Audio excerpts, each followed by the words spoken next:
Booking this interview made me incredibly nervous. There are not many long-form interviews with Ukrainian ultranationalists that are translated into English, much less ideologically devoted right sector fighters. Especially ones who have been fighting since 2014, like my interview with Yaroslav, who has been involved in some of the most ferocious bloodshed this war has seen. In fact, he joined Right Sector soon after it was created during the 2014 Euromaidan Revolution, a protest movement seeking the resignation of Ukraine's Russian-backed president, Viktor Yanukovych. It originally formed out of a collection of ultranationalist groups at Maidan, in order to fight against the government's notorious riot police, the Bakhmut, which were brutally cracking down on the anti-government protesters. From there, it would mold into the far-right political party that regularly grabs headlines in Ukraine, Russia, and occasionally even the West. After Yanukovych's government collapsed, Russia invaded Crimea, and Russian-backed separatists started to seize government buildings in the Donbass. The official Ukrainian military was seen as unable to keep the situation under control. In response, many Ukrainian citizens started to form paramilitary volunteer battalions in order to fight against the separatists. This is when Right Sector's newly formed political party created its paramilitary wing, the Ukrainian Volunteer Corps. It's been 9 years since then, with the years seeing their soldiers involved in some of the heaviest fighting the war in the Donbass has to offer, including the famous Second Battle at Donetsk Airport, which gave birth to the legend of the cyborgs. It also stayed outside of the official military structure much longer than most civilian volunteer battalions, garnering a reputation through public feuds with the central government in Kiev before finally being integrated under command after the 2022 invasion. Right Sector and other Ukrainian nationalist groups are especially an obsession of Russian state TV. They are often used to portray Ukraine as a state controlled by Nazi fanatics, bent on genociding the Russian speakers of the Donbass. The fact that there are so many different competing narratives around these groups, and so little source material on them in English, makes it hard for a cursory observer to research this topic themselves and parse the propaganda from the truth. After agreeing to do the interview, I was informed that it would be inside a local Right Sector base in the Kharkiv Oblast, and would not be that far from the Russian border, so I took a weekend away from the demining crews I had been filming with, and headed towards their base near the Russian border with my friend and translator Anastasia and Igor, a volunteer who makes deliveries of aid to soldiers on the front line. As we approached the base, almost all of the buildings we passed bore the scars of war, with few people having returned, the forest filled with mines, and very little having been rebuilt in the area. The rubble and burnt-out family homes, now void of the former inhabitants, serve only as a tribute to what was once a bustling community, until it became a road bump on the Russians' unsuccessful march on Kharkiv. It was contrasted by the fields and valleys this destruction laid within that seemed like it was straight out of a painting. It was hard to believe that something so violent could happen somewhere so tranquil. Arriving at the base, I got to meet some of the Right Sector fighters, none of whom I can identify due to security concerns. I met Yaroslav, our interview subject, who upon meeting me, asked me how unfiltered he could be in the interview. I told him that we wanted him to be as honest as possible, which he seemed satisfied with. While the opinions and experiences he shared would be raw, unfiltered, and expressed intensely at times, they still needed to be expressed from behind a balaclava on camera due to him needing to keep his identity obscured for his role in combat. I sat down with Yaroslav and started the interview. I'm Dylan Burns, and this is Ukraine Uncensored.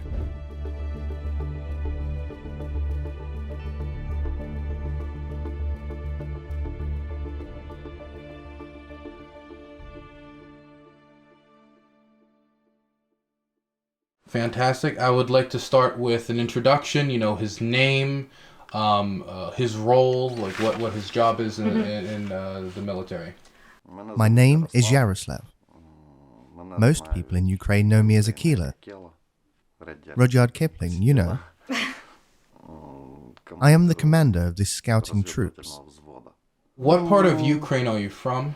And what was it like growing up there? Kiev. He's from Kiev. What was it like growing up in Kiev? Just a normal childhood, a bit of a hooligan. Was there any hobbies or ways he liked to relax in Kiev? I loved to go to the theatre, to the forest hiking. I was teaching children how to survive in the forest, not to get lost. What kind of shows did you like to see at the theater? Performances. Theatre performances. Got you. What was his job before working in the military?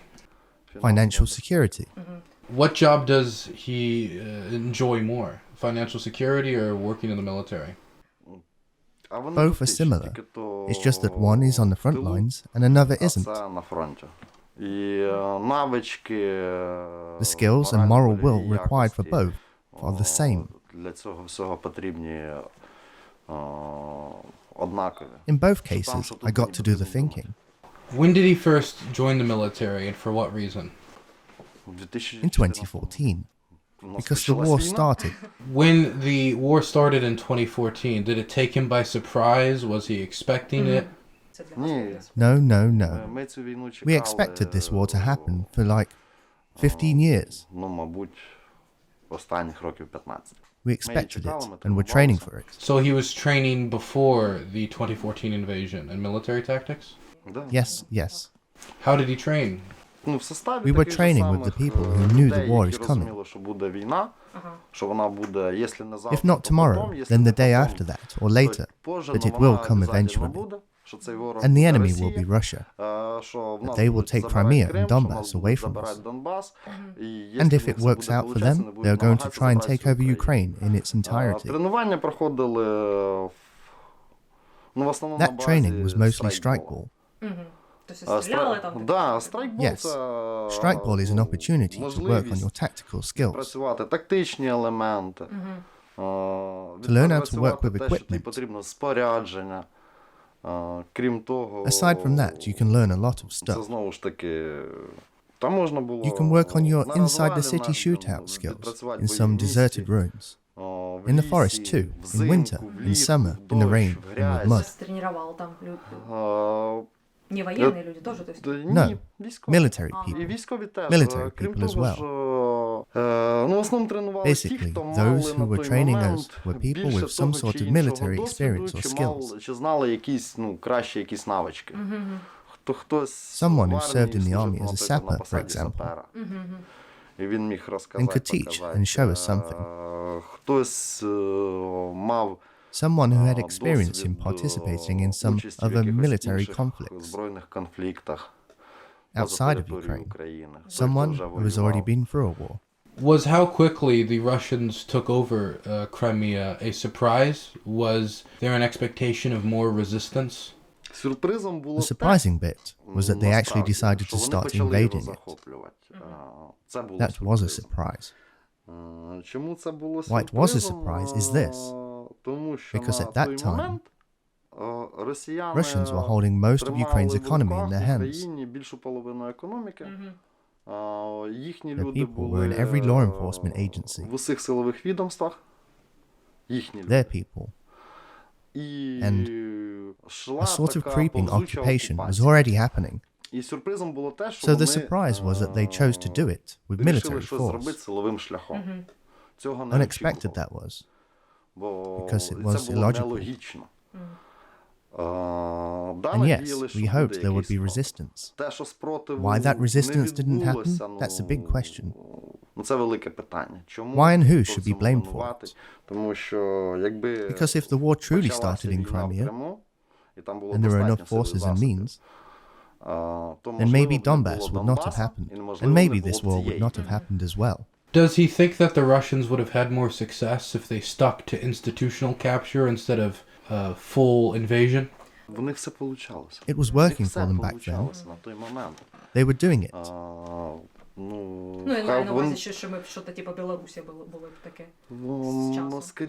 Even harsher than Belarus, most likely. Did he know anybody displaced by the Russian invasion of Crimea? Any family, friends? Yes, yeah. I know people who were doing big business in Crimea, who just had to abandon everything. They took what they could with them, squished it in 2 cars and left. They had to leave hectares of land behind. Left their factories and everything they owned behind.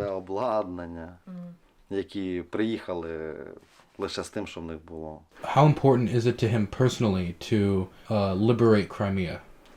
Yes, it's very important. Because the ultimate goal of this war and our struggle against Russia is to take back what they took from us. Протистояння з Росією, забрати назад всі ті землі, які вони забрали у нас. And the crown achievement would be stopping Russia from existing as a state. It should not exist. Because if we don't achieve this, let's say they keep Crimea, then in 5, 10, 15 or 20 years, a new war will happen. The reason why is Russia needs ports. Russia needs southern ports. Odessa, Mykolaiv, Kherson, Crimea, land corridor to Crimea. They need all of that for their economy to function. Transportation corridors for export. There is a geopolitical concept called heartland. Russia is the heartland that needs access to the sea. Because if they are cut off from the sea, well, they are less powerful. I would really like to hear more about the dissolution of Russia and why he thinks it should be dissolved. Does he believe that there's no way Russia could ever exist peacefully with Ukraine? Russian state should stop existing because otherwise they will lick their wounds and come at us again, prepared better this time. Then 5, 10, 15 or 20 years from now on, they will start a new war. New war again. And I don't want this new war for my children or grandchildren. Coexisting peacefully with Russia, we tried that already. We tried to coexist peacefully with them since 1991. Independent Ukraine, independent democratic Russia, peaceful coexistence had begun. And Russian General Staff in 1997 began to put together a plan of war with Ukraine. In 1997, 26 years ago, the reason: to have a fully self-sufficient economy, you need a domestic market of 300 million people in the modern world. Additionally, in Russia today, the part of the population that is Russian, the Slavic population, is somewhere around 50% at this point, with the threat of decreasing further. Russians, Russified Belarus, and Ukrainian people, plus other Russified nations considering and calling themselves Russians, are the state-forming ethnos.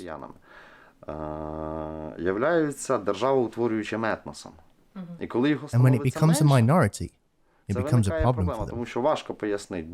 It becomes difficult to explain to Buryats, Yakuts, and North Caucasus peoples why they are part of this humongous, multinational formation, and why it's them exactly that have to submit to Russians. That is why they need to put up the percentage of Russians. The closest ethnos to them, well, that's us, Ukrainians. Another reason: Russia is an empire. Whatever its name is, it remains an empire. Empires can only maintain themselves through expansion. As soon as an empire stops expanding, it crumbles. So he believes that the Russians were always planning this. I don't think it, I know it's a fact. The third reason is Russia is an authoritarian mafia state that subjugates its own population. The state gets its hands on everything it wants, while throwing scraps to the people. There are no electoral changes of power there. Basically, it's a classic case of a fascist dictatorship, although farcical.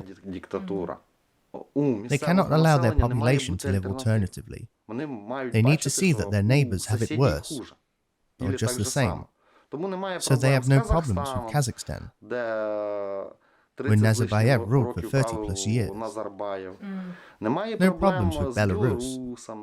with their Lukashenko. No problems with China and their Communist Party, where things are definitely not good.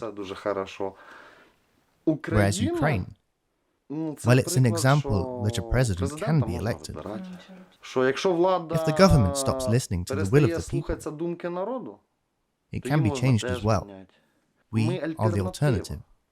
And since we have substantial familial connections and similar languages, and for a long time, we pretty much shared the same informational space. So, we are showing Russians that you can live without the same president for 20 plus years. That there is an alternative, and this alternative should not be allowed to exist. Speaking of coexisting with Russia, there are examples of the impossibility of such coexistence. Shining examples: North Korea and South Korea, or North Vietnam and South Vietnam. They ended up in wars. One lost that war, and the other managed to fight itself off. Western Germany and Eastern Germany. From Eastern Germany, people tried to escape to Western Germany at the first opportunity. That was the alternative. And when people were given the right to choose freely, Eastern Germany ceased to exist. This is what the alternative gives. China and Taiwan. Chinese people in both countries. But Taiwan represents the alternative for the rest of China.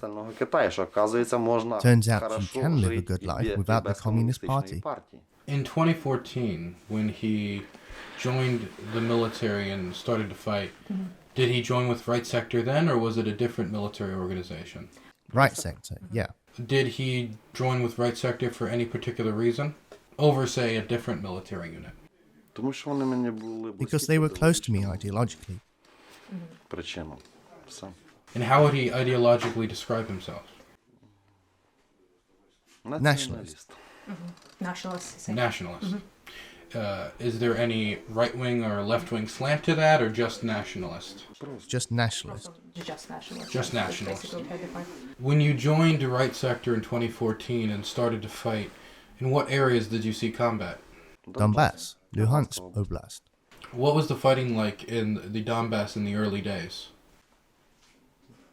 Chaos. Did the military have a strong hold on what they were doing? Did they know what they were doing? No, the military did not know what it was doing. They did not know what they were doing because it all started as a classic example of a hybrid war. The army itself was disorganized and disoriented.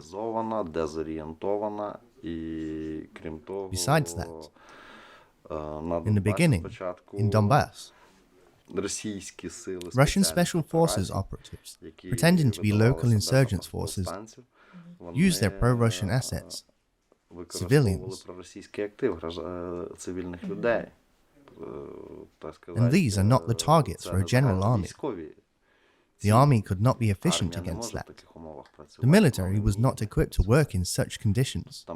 What could work was a police action, an anti-terrorist operation, which it eventually turned into. The SBU took control of the operation in Donbass eventually, anti-terrorism center. Why was it so chaotic in those early days? Why do you think the military did not have a firm grasp of the situation? At that point in time, nobody really understood the situation. There was no plan. Army disorganized. As it were in 2014.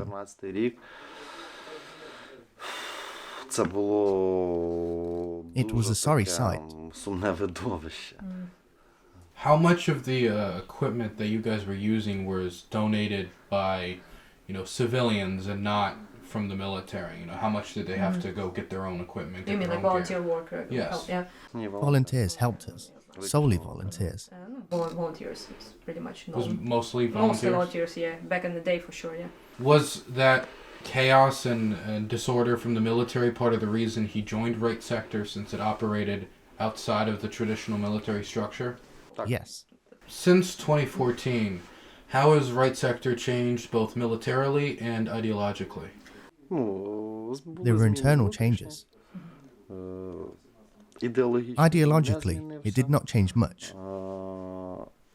Though, as a military unit, we are now the 67th Mechanized Brigade, part of the Ukrainian Armed Forces. A beast. Compared to what we used to be, we are 100 times bigger. How large is right sector, its military wing at this point? Secret.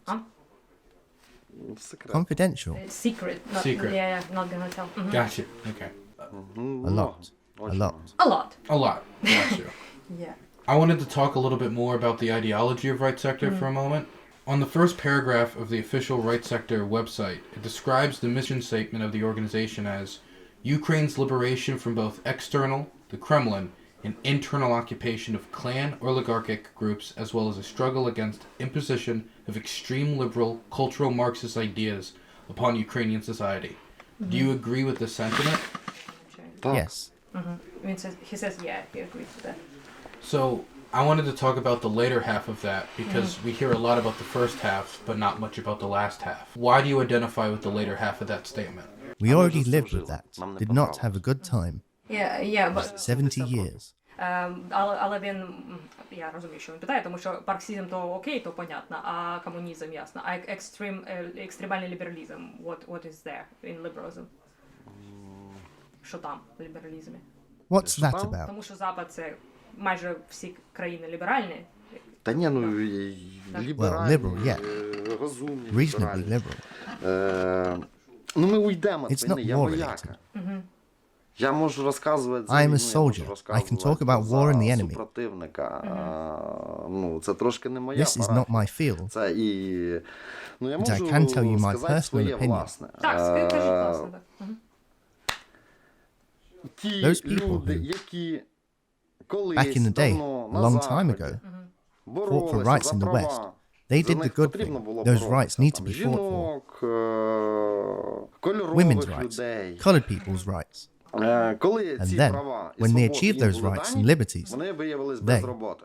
jobless, Працювати had вони не nothing могли. better to do Вони почали than make up various видумувати oppressions різні out of thin ущемлення. air. Це якщо заговорити I'm за speaking about the West right now. І вони почали So they шукати are searching for these ущемлення, oppressions права, of і their вони rights самі собі everywhere, шукають found a роботу. job for themselves.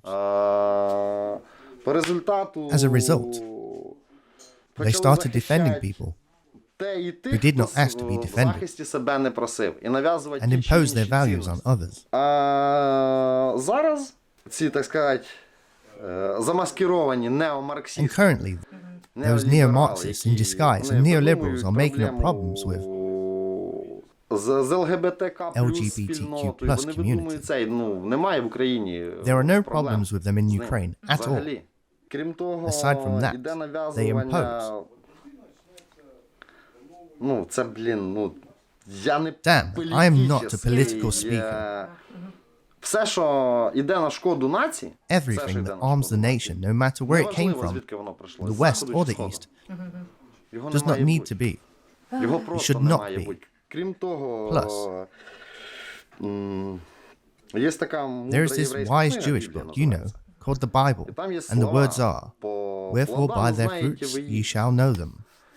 Я ще ні разу And не I am yet to побачив, see even a single attempt at де б building a змогли utopia where everyone is побудувати equal утопію всеобщего without равенства, concentration безпосередньо. camps. Немає No такої. such country. Любій Every утопії utopia надо requires a концлагер. concentration camp. І And Thomas More про wrote це a swell дуже book on it. гарно написав.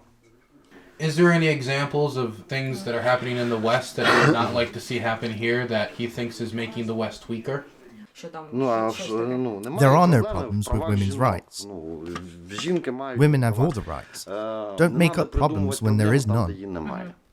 Раз. Крім того... Ну, з екстремальний фемінізм таке всяке, так? Да, Так, да. зараз. О, Yeah, that's it. Крім того... Aside from that, Як as the показала practice практика, showed, любий all leftist trajectories лівий уклонізм, tend to stall the development of the country. він тормозить розвиток держави. Ми живемо We are в living in a WASP цивілізації civilization, WASP. White white Anglo-Saxon Protestant. Protestants.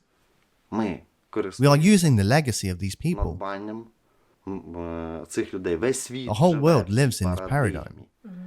І люба попитка And as зараз it is right now, зміни, чи any щось attempts to того change or і reject проче, it will ця lead to its цивілізація в один collapse. просто This момент civilization will be gone. її не стане. І вмісто нас буде And instead, китайська we will have Chinese civilization. цивілізація. Це вже Already a big problem that. Ну, ми ушли. But we Це, strayed from ну, the topic. Так All of сказати. that. Я It's не not my спеціаліст, specialty. я не I'm not a політрук, politician in charge. я I'm не not even political. політичний. So then I've just got like one or maybe two more ideological questions. People are very interested. Він каже, що він розуміє, але йому цікаво спитати, тому що люди цікавляться дуже оце ідеологічними вопросами, тому що вони чують там правий сектор, і вони все там трусяться від страху від цього. Ось тому вони нас підтримують, але їм цікаво, що таке тут трапиться вообще у нас в країні. Да. In the Rada, there is legislation to allow homosexuals to join in civil unions. They're debating it right now on whether they're going to pass it or not. Do you think this is an example of them making trouble where there is none? В моєму In розумінні, my understanding, від шлюбу marriage мають should result з'явитися in children. діти. Я ще не знаю I don't know gay couples that can produce children. пари геїв, у яких би появились діти. Ну, вони можуть їх з приюту взяти тільки, звісно. Цей, ну і в A дитини child має needs a бути mother. мама. Тобто ви проти. Я, Me. блін, вони I дали don't. це, Damn. ну, в нас, We have a блядь, fucking іде war війна, going on. страшна війна, Horrific яку ми war ще не that we have not перемогли. won yet. Слава Богу, Thank що ще не God we have not проіграли. lost it yet. І, блядь, And fuck. Як права, All these fucking блядь, rights are not будуть, important ну, right це now. Особисте право. Туди ніхто в This is a Україні, private ніхто matter. ніколи In Ukraine, не it ліз. used to be Хто a з ким personal life спить, issue. ліжко Who то sleeps with who приватне is a було. private matter. Так, розумію, але він питає про цей закон Верховної Ради. З табличками Nobody walked around with markers saying, гомосексуаліст a ніхто не homosexual, ходив. and Нікого nobody не was клеймили, stigmatized. нічого. Блядь, ну This закон, law. ну... Я вважаю, I що think there are він... way more important problems to deal with зараз right now. набагато є більше проблем, які Other потрібно problems to обсуждати. talk about. У нас не все Things are far from хорошо. good here. Помимо того, що ну якісь Someone права, somewhere, там, maybe, цей, можливо, being oppressed, хтось якось notwithstanding. десь ущемлений. Ну, ви б от, допустим, так сказали. Вони They люди are займаються concerned не with the тим. Це wrong те саме, things. що красить стіни like painting в the домі, walls у in a house якого that is вже on fire. горить криша. Зрозуміло. Але ви б голосували б за це чи ні, допустим? Я I ні. would not. Зрозуміло, так. Right sector was involved in 2015 in mid-2010s in a lot of counter-protests to gay pride marches, and in some instances even violence against certain LGBTQ plus events. Do you think that if the war was to end, they would go back to that activity, or they have calmed down from that type of stuff? Хай, во-первых, Firstly, війна the war got to закінчиться, end. а ви Secondly, мені поясніть, explain to me why навіщо the проводити LGBT LGBT pride parades are needed. навіщо? Why? Ну, Who you bet is a private річ matter. приватна. Ну, це не про ліжко, це про права людей. А в чому... And what rights do they not have here, huh? В чому їхні права, блін, у нас? Вони Do не they мають not have права the на right to освіту, не education мають права or the на right to live життя, their не lives? мають права They have на- the same rights as Ну, every вони citizen of забезпечені Ukraine, всіма тими самими базовими правами, granted by the як Constitution. громадянин України згідно Конституції. Не більше і more, не no менше. less. Вони їх They have мають. these І rights. є And the орган, authorities are looking який, after the preservation of their слідкує за rights. дотриманням їхніх прав. Я розумію, що ви кажете, але... Ну, в чому проблема? What's the problem? Я I вам will скажу tell you один one момент.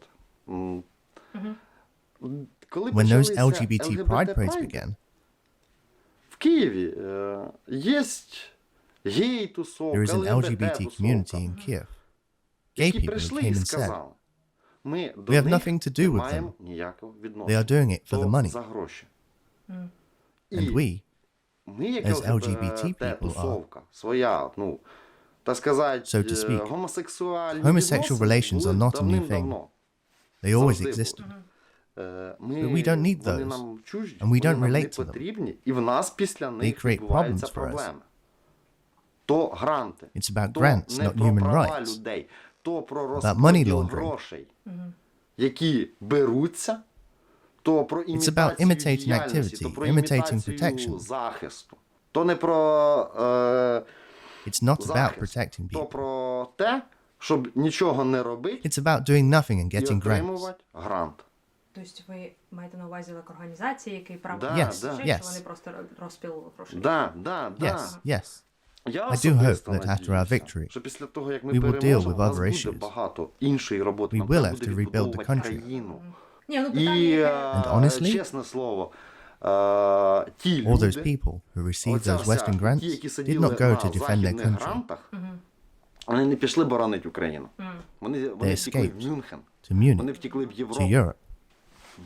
That's it.